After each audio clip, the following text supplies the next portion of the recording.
د چا به بریانی خوښي او د چا به پلاؤ خوښي، خو چې د چا پلاؤ خوښي نو هغې دپاره هم دا ریسپي ده، او چې د چا بریانی خوښي هغې دپاره هم دا ریسپي ده. او داسې دانه دانه روجه چې داسې چمک یې کولو، خلاصې خلاصې پخ شوې وي. او بله خبره دا چې لکه زه دا چې کله پخومه نو وایټ پلاؤ زه دې ته وایم خپله، خو دا ما د بریانی ټیسټ او شکل دې لپاره کړی دی. راځئ اسانه غوندې طریقه ده. دې دپاره ما لیک پیسونه واغستو، مطلب چرګې کې دا یو غوښه واخلئ.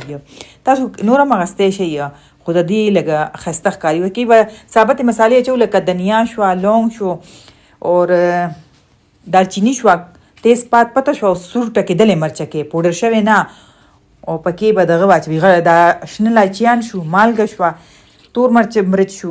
لکه تاسو سره چې کوم ثابتې مسالې وي، ما سره بادیان پول نه و، ام پکې نه اچولی، نو یو پیاز او 2 عدد ټماټر مې پکې واچولو، ورسره اوږه او ادرک مې واچول.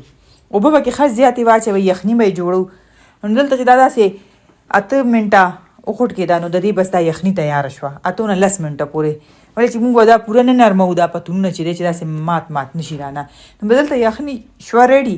اوس به یخني لاندې ګیس کو بند، او دلته به ولا 2 پیاز واخلئ، او هغه به یو ورکوټې غوندې پیاله کې غوړي واخلئ، لکه څونه چې تاسو روجي ته اچوئ. زه 1 کیلو روجي پخومه، نو ما ته اندازه کېږي که نه. نو هغه مې پیاز په سره کېدو کې، خو دا پیاز به ډېر نه سره کوو، او د یخنۍ نه پتونونه بیل کوي، او یخني چاڼ کوي. یخني به خامخا چاڼوئ.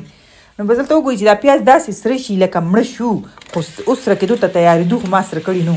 ولې چې دا مونږه سپین پلاو چې دی د هغې ریسپي ده که نه، وایټ پلاو. نو دې کې ما دا پتونونه واچول، دا به پکې داسې 2 منټه پورې سره کړو. او دې نه پس په دې کې مونږه داسې نیم باول قدرې ماسته واچوو. د ماستو اچولو مقصد دا دی چې دې کې مونږ ټماټر نه اچوو که نه، بس دا پکې واچوو. او ورسره به یو د لونګ ټوکړه واچوئ، او ورسره دغه واچوئ دارچینی. تاسو سره که بادیان پول وي بیا ته هم ور واچوئ، هغې خپله خوشبو وي. نو دغه شوه. زه چې کوم شی نه وي که نه، هغې نه بغیر هم زه ډېر ښه شی تیار کړمه. نو بس دلته مې پکې مالګه بیا لږه واچوله. بس دا دلته داسې چې دا ماسته پکې داسې لږ شانتې سره شو، وچوچ شو، بس بیا مې پکې یخني واچوله چاڼ شوې. یخني چې د ما په خپل حساب باندې هغسې وه چې 3 ګلاسه روجې وې، نو 6 ګلاسه یخني لکه اوبو سره مې ور واچول.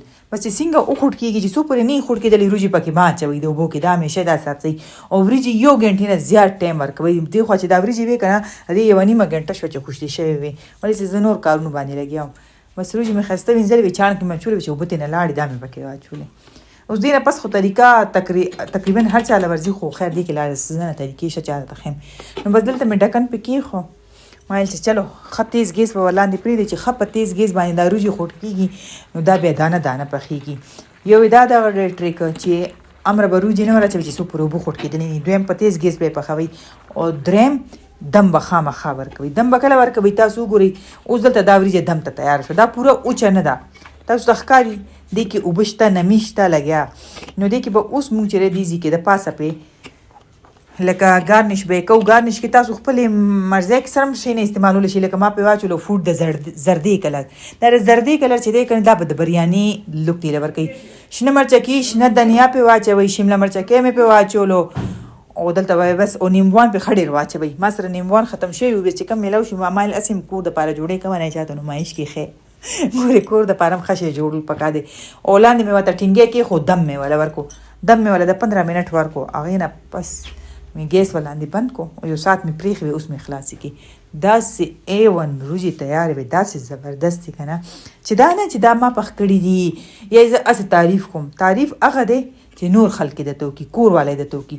نو کور والی دومره تعریف کړی و که نه، چې وایي چې واقعي ده چې وروجې دې ته وایي. مزېدار هم وي، او دانه دانه هم پخې وي، او وګورئ تاسو ته ښکاري چې د بریاني په شانتې دغه ده. او که چېرې ستاسو تریخ خوښي، نو تاسو په هغه ټایم چې کله یخني جوړوئ، سور ټکېدلې مرچکې پکې 3 چمچې ور واچوئ چې ښه ترخي. ما نارمل ترخه خوښه وه، خو ځینې خلک بریاني ترخه خوري.